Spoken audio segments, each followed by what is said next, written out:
বিসমিল্লাহির রহমানির রহিম। সম্মানিত উপস্থিতি, আমরা সকলে অবগত, আজ হৃদয়ে রক্তক্ষরিত হয়, অন্তরে দুঃখ হয়, কষ্ট হয়। আমরা দীর্ঘদিন ধরে দেখে আসছি ওই পশ্চিমা কুকুরগুলো আমাদের মুসলিম ভাইদের উপর কি নির্মম অত্যাচার হত্যাযজ্ঞ চালিয়ে যাচ্ছে।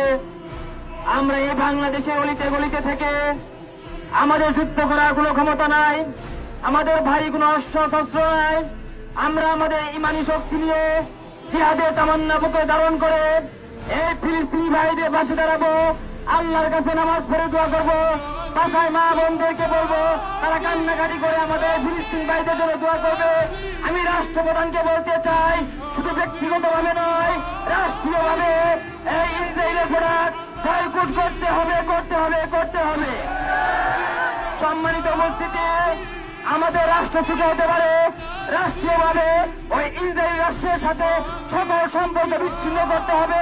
বিভিন্ন রাষ্ট্রের সাথে মুসলিম যতগুলো রাষ্ট্র আছে, সৌদি আরব, আফগানিস্তান, পাকিস্তান, ইরান, ইরাক সহ সংযুক্ত আরব আমিরাতের যতগুলো রাষ্ট্র রয়েছে, সকলের সাথে এই বিষয় নিয়ে আলোচনা করে ওই সেই পশ্চিমা কুকুরদেরকে প্রতিহত করে আমাদের গাজাবাসী, আমাদের ফিলিস্তিনের ভাইদেরকে রক্ষা করতে হবে। এই বলে আমি শেষ করছি। সকলেই দোয়া করবেন, সকলের কাছে দোয়া চেয়ে আজকে এখানে শেষ করছি। সবাই ভালো থাকুন, সুস্থ থাকুন। আসসালামু আলাইকুম।